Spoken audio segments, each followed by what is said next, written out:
Sekitar pukul 2 malam tanggal 20 Desember 2022 ini, ledakan dahsyat terdengar di wilayah Kharkiv. Hal ini dilaporkan oleh masyarakat setempat. Rekamannya juga beredar di Telegram pada Selasa 20 Desember. Detailnya akan dilaporkan setelah pernyataan resmi dari para pejabat. Sejauh ini pihak berwenang belum mengomentari situasi tersebut.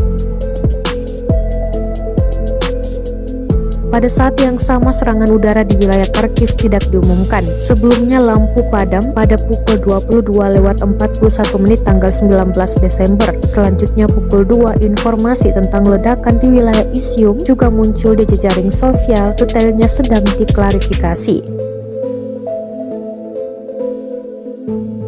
Dalam keterangan unggahan disebutkan ledakan dahsyat dan kebakaran hebat di wilayah Kharkiv. Media mengklarifikasi bahwa rekaman tersebut menunjukkan tepat di distrik Izyumski.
Terima kasih sudah nonton.